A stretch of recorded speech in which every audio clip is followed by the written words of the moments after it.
What is up, team? Welcome back to another video. This one's going to serve as the high dive review. I'll call this high dive review part 1. There's a couple videos that were already posted before. I'll link them in our Google Classroom so you can take a look. But this specific video will be looking at two aspects of this unit, both evaluating and looking at for the inverse of trig functions. This video will be more procedural rather than conceptual. So it's a lot more of the quote math that you'll have to be doing in order to understand what's going on. In the next video, part 2, we'll talk more about the general form of a trig function and look at the graph of one and understand it from more of a conceptual lens and what it means in terms of context, such as a roller coaster or Ferris wheel. But for this video, let's look at evaluating. So you could have any trig function, f of something. Typically, trig functions have an input of an angle theta. So the first piece here, the symbol is called theta, and it represents some angle measurement. Now, oftentimes, a trig function will have the form of a constant value, such as this number 65 here, and then some coefficient value attached to the trig function itself, and then you'll have some sort of input for the trig function. In this case, we have sine of 2 theta. So 2 times whatever angle we want to put in will be our overall input when we go to evaluate this. So a possible question that you could receive is, or a possible prompt is to evaluate this at a theta value of, let's say, 30 degrees. And all you need to do when we evaluate is simply plug in theta equals 30 degrees. So when we're evaluating something, we're simply just plugging it in and looking at what the result is. Okay. In this case, we're going to take this whole function, f of theta,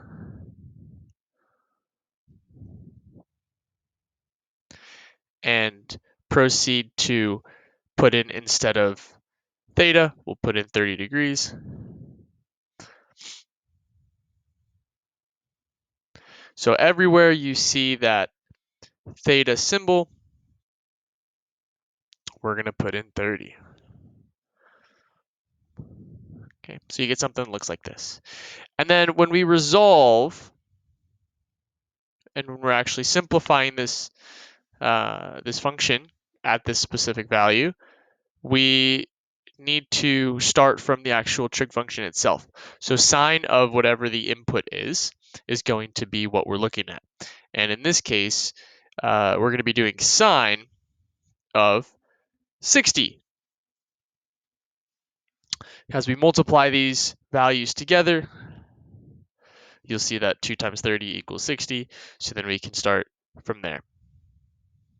So we have f of 30 equals a value of 65 plus 50. Sine of 60 degrees.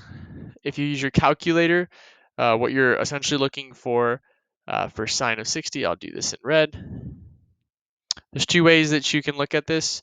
On your phone, if you turn your phone sideways, you're going to plug in 60 first, or I guess type in 60 first, and then you're going to press the button that says sine. You'll see it if you turn your phone sideways, and then that will give you an answer. If you're doing this on a calculator or software, you're going to find the sine button, and then you're going to put in 60. So it's a little bit different depending on what kind of software you have, but in this case, no matter which way you do it, you should get an answer of, I'm going to put in a set of parentheses here, 0.866, then 0.2. So I'm just going to end it right there. Okay. So once you're done with that, I'm going to come back through f of 30 degrees, equals 65, plus we can multiply this value. If you still have it on your calculator, just I would just multiply whatever you have on your calculator, the long decimal value for this, and multiply that just straight up with 50. It'll make your answers more accurate. And in this case, you'll get something like this, 43.301. I'm going to round up 013. And then you can take that value, add it to 65, and you'll get your final result. So f of 30 degrees equals 65 plus 43, and you'll get a value of 108.3013. And there is an example of how you would evaluate one of these functions, or a trig function. Okay.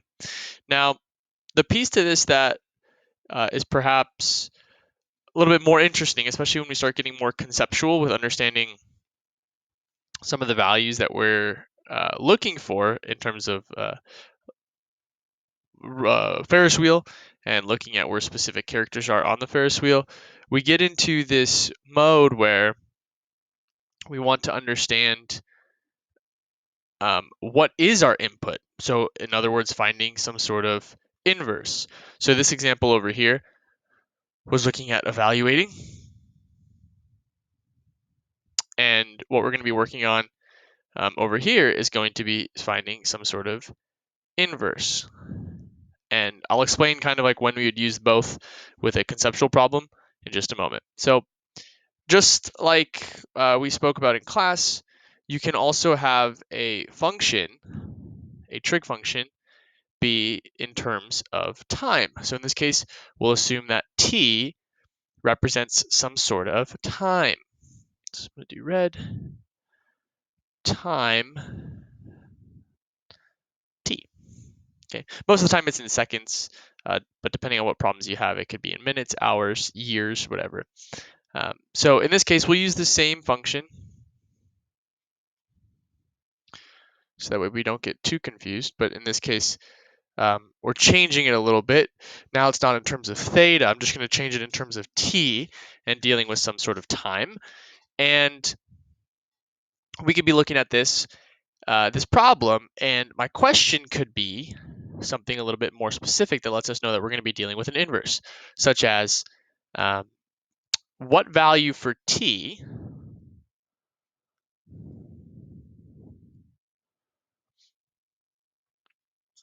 would make the function equal to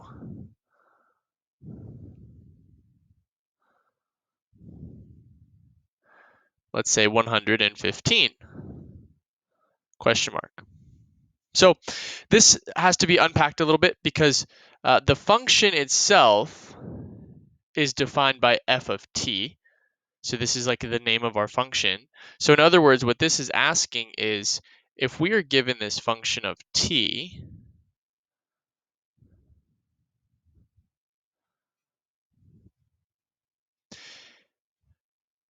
what does t actually need to be? In other words, we're solving for t in order for this whole thing, the whole function, to be equal to 115. So now we're not plugging in a value for t or theta like we did over here on the left side. Instead, we're trying to figure out what value does t need to equal in order for us to get a result of 115. So this involves us actually solving. When you evaluate, we're mainly just simplifying and this expression on the right side, but here we're actually going to be solving for t. Okay, so here we're going to be solving for t. And now the inverse, it's known as the inverse because we need to do something specific with the inverse of trig. So the inverse of sine, and I'll talk to us more about that when we reach that step. So solving this is not as easy when you're first learning it. It's a little bit different. It's not like a normal linear function. Instead, there's some specific steps that we need to follow. So the first step here that we're going to be doing is evaluating which terms we can move first in order for us to solve. In this case, all of this is connected to each other. So you have multiplication here, we have some sine function here that we need to undo, And then we have this parenthetical function, this thing in the parenthesis that we can't quite do anything with, right? So we can't undo t just yet. The first thing we need to move is this 65, which is our constant term. And we got to move this over to the other side. We don't want it on this side of the expression because we just want t, or this equation because you just want t. So in this case, we're going to subtract 65, and then start simplifying.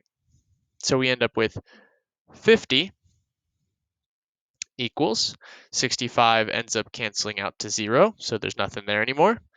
So we could bring this down. 50 sine of 2t. Now, once again, we can't undo this yet because it's still attached to that 50 term, this coefficient term, and so we need to divide out this coefficient in order for us to get access to this sine function, which will give us access to the inside of the parenthesis, which will give us access to t. So here, what we're going to do is we're going to divide this expression by 50. Do the same to both sides. 50 divided by 50 is 1. And then that equals, these 50s end up reducing down to a value of 1. So we have 1 sine of 2t. Now, this is where the inverse comes in, because you can't divide by sine. It doesn't work that way. We also can't subtract sine. Sine isn't like a normal value. It's not a number. It's a function that has to do with like the relationships of some angle. So we can't just simply move sine over to the other side. We have to somehow undo that sine. And so in this case, what we're going to end up doing is executing something called the inverse function, or the inverse sine, on both sides. So we're going to take the inverse sine of 1, and then we're going to take the inverse sine of the other side, which is just normal sine of 2t. So we just took this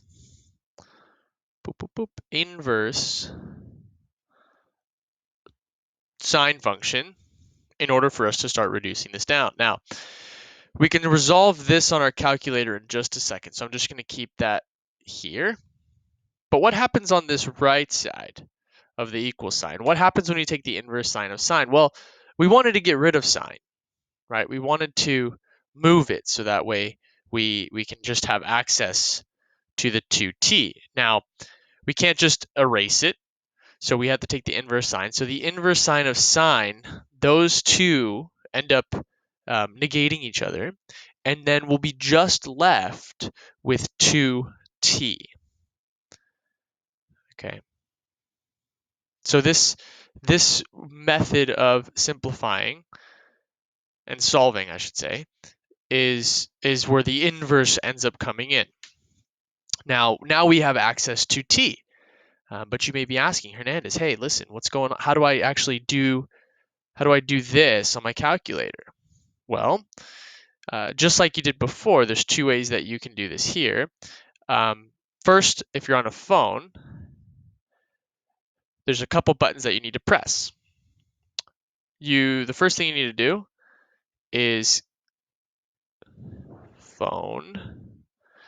The first thing you need to do is start by pressing 1, because that's our input here, which is the 1. And then you're going to press, on your phone, it's on the top left, there's a button that says second. And if you're on your phone and your phone is sideways and you press that second key, all of your buttons are going to change on the left-hand side. Then you go back and you'll see where it says sine of -1, which is known as the inverse of sine. And so you'll be able to click that button. Do not press the one that says sine h. There's one that says sine h. That is not the same thing. Okay. If you're on your calculator, same idea, just the opposite kind of. So you're going to press second first, the button in the top left. Then you'll press the sine key, which will give you access to the inverse of sine. Then you'll press 1. And when you do that, you should get an answer. Excuse me. You should get an answer of 90. So then we'll end up with 90 on this side equals 2t. And then you can go ahead and divide both sides by 2, and we'll end up with t equals 45. Okay. And that is an example for doing the inverse trig function. Okay, both of these are procedural in nature, and so you'll be able to execute these on your test to show me what you got. Okay. Now, before we get into like the whole graphing and stuff in the next video, we're going to do one more example here. We're going to keep it more conceptual. We'll make up a scenario here, and we'll say something like Hernandez on a Ferris wheel. Let's do a little big. There we go. Hernandez is on a Ferris wheel.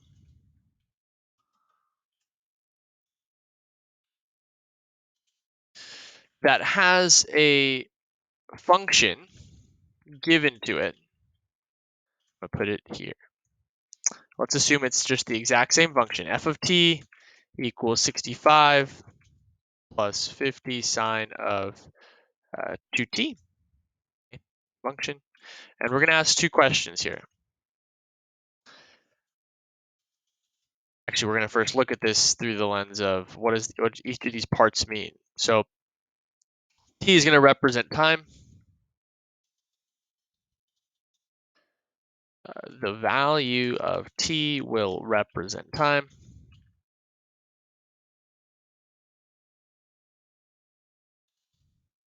And f of t represent Hernandez's location in terms of height. So how high off the ground? Okay. So in other words, I'll be on a Ferris wheel, and it'll be going around in a Ferris wheel motion, and I want to figure out how tall off the ground I am at any given point. So if this is my Ferris wheel, I want to know at what point am I on the Ferris wheel,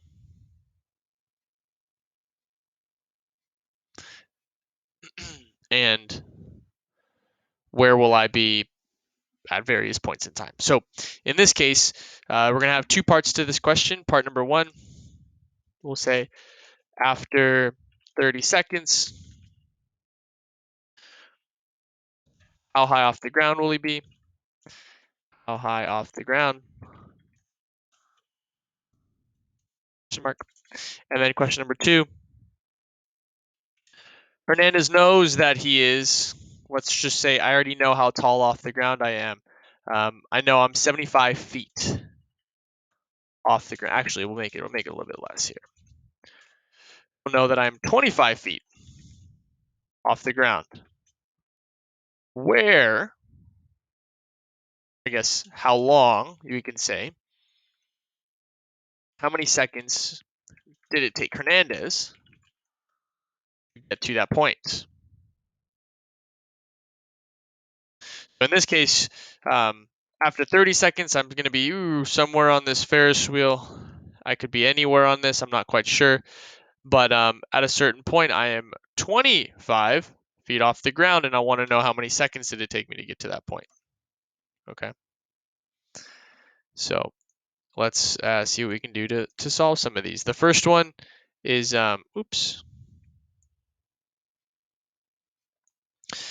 The first one we actually did. The first one's an evaluation problem.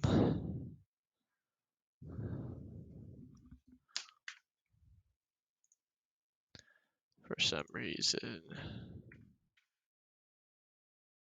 not letting me click away. There we go. Okay, the first one is an evaluation problem, and in fact, we already did this earlier today. This is just kind of like how it would be represented on a test or a quiz. So I'm going to take the function f of t equals 65 plus 50 sine of 2t, and we're going to look at this at t equals 30 seconds. So in here, we're going to look at 30 seconds. Now we actually did this one above. Instead of t, we use theta. So if we look, it's the same example from up here, except here we're going to be using t instead of theta. So if we go through the whole solving process, you'll actually be able to see that this is 108. This gives us a value of f of 30 seconds. It's going to equal 108.3013 feet. Actually, I won't put feet yet. And in context, this would actually mean after 30 seconds,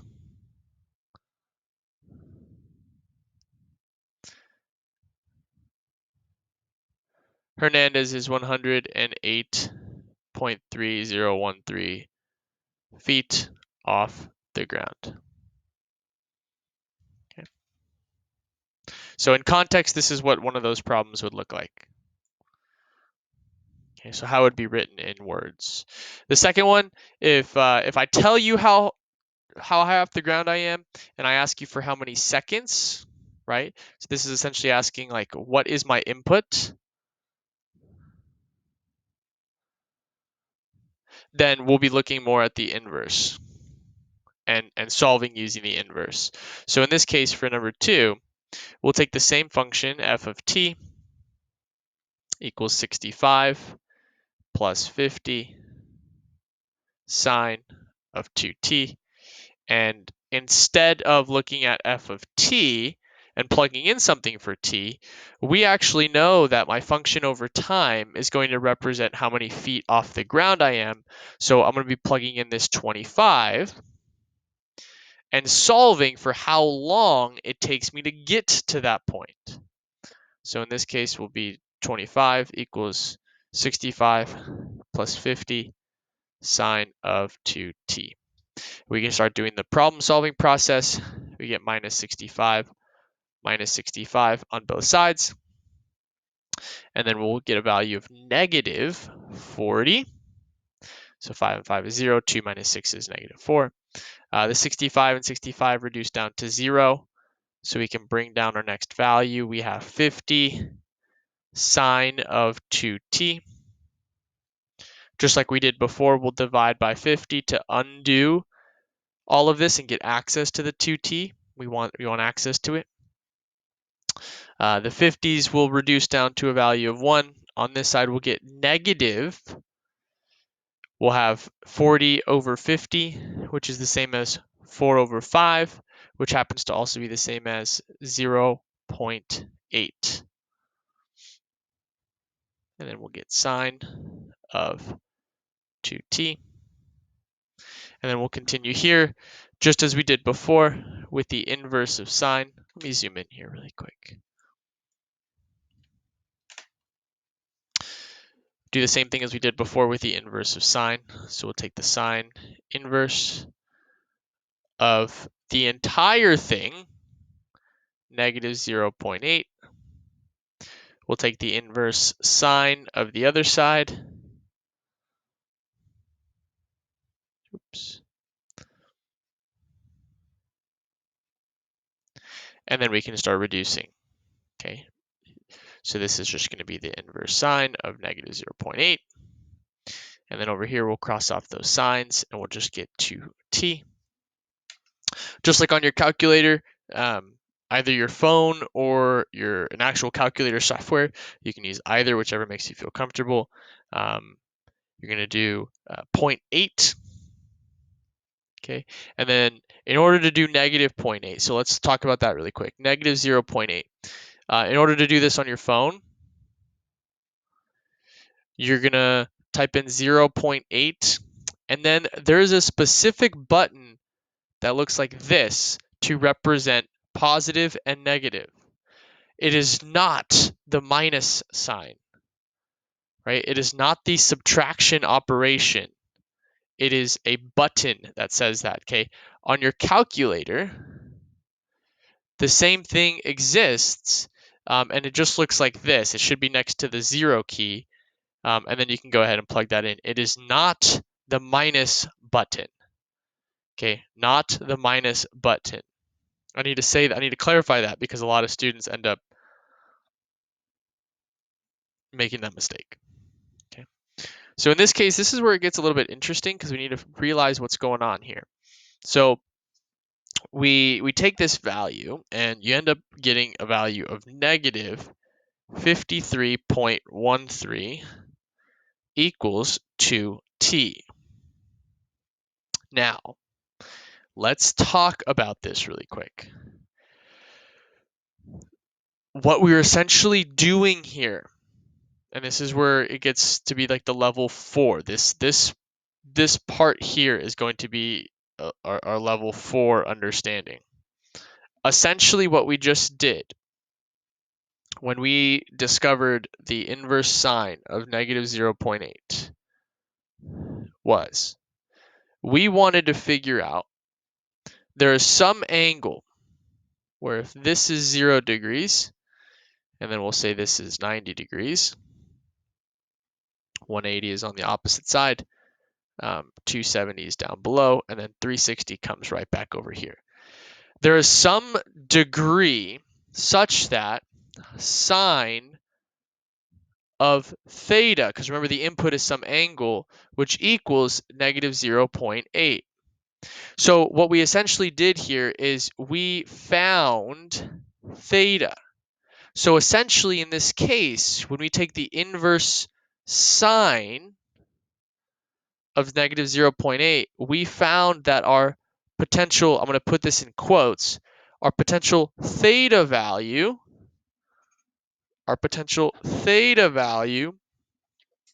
will yield an angle measurement of negative 53.13 degrees, which is very interesting because we don't have negative angles here. They're all positive if we go that way, which means they're all negative if we go this way.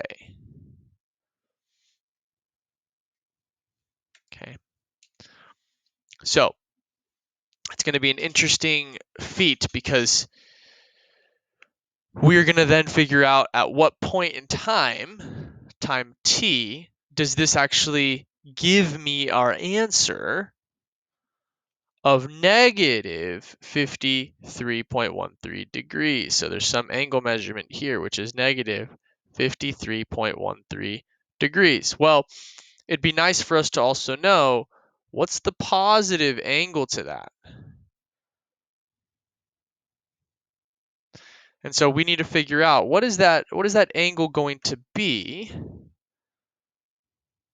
in order for us to see the positive version of this angle. Now, if you just look at this, it's 360, and then we have that as our remainder. So we can easily do that value and then 360, and we'll get that angle is also equal to 306.87 degrees. So from here to here, we did 360. This is how much was left over, 53.13. And then we'll be able to get our same result of negative 0.8.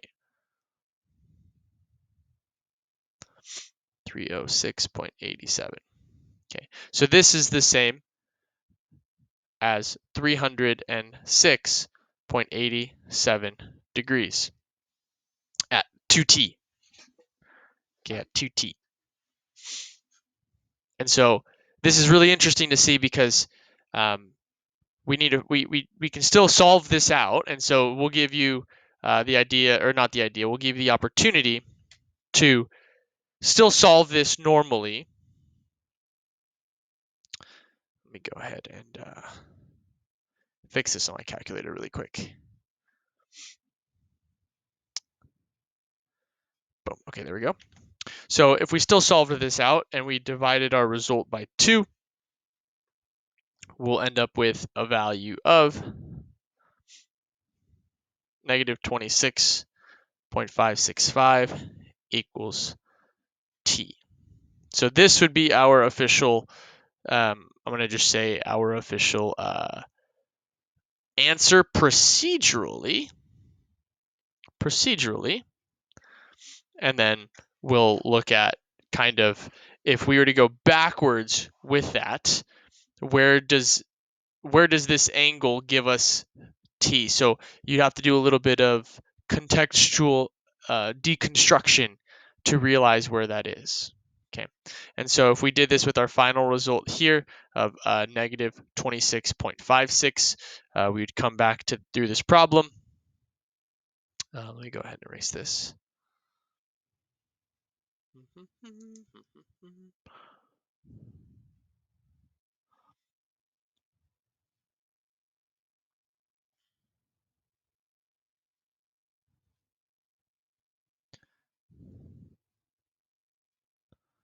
This would be 90. This would be 0, 180, 270. And you could do the same thing with any other angle that you get. So let's say your answer here, and you're solving for some angle, yielded something negative that went backwards. You can find the positive version of that angle. And then based off of time, and we'll talk more about this in the next video, based off of time, you can figure out how long does it take for me to get to that point. Okay. So in this case, if let's say I am here on the Ferris wheel, you would need to figure out how much time or how long t does it take for me to get to this spot? Question mark. Okay, so the question that you'll receive on your test will follow through the same order. However, the very last part of it would ask you your official level 4 question, which is how long does it actually take you to get to that spot? And so during tomorrow's class period, during the next class period, we'll talk more about how do you actually dissect that answer. But for the sake of this video, is strictly procedural in terms of doing the math to get there and making an understanding of what the math looks like in order for you to solve a problem using evaluation or the inverse trig function. Okay, so we'll come back again tomorrow, but for now, have a good day, and I'll see you all next time.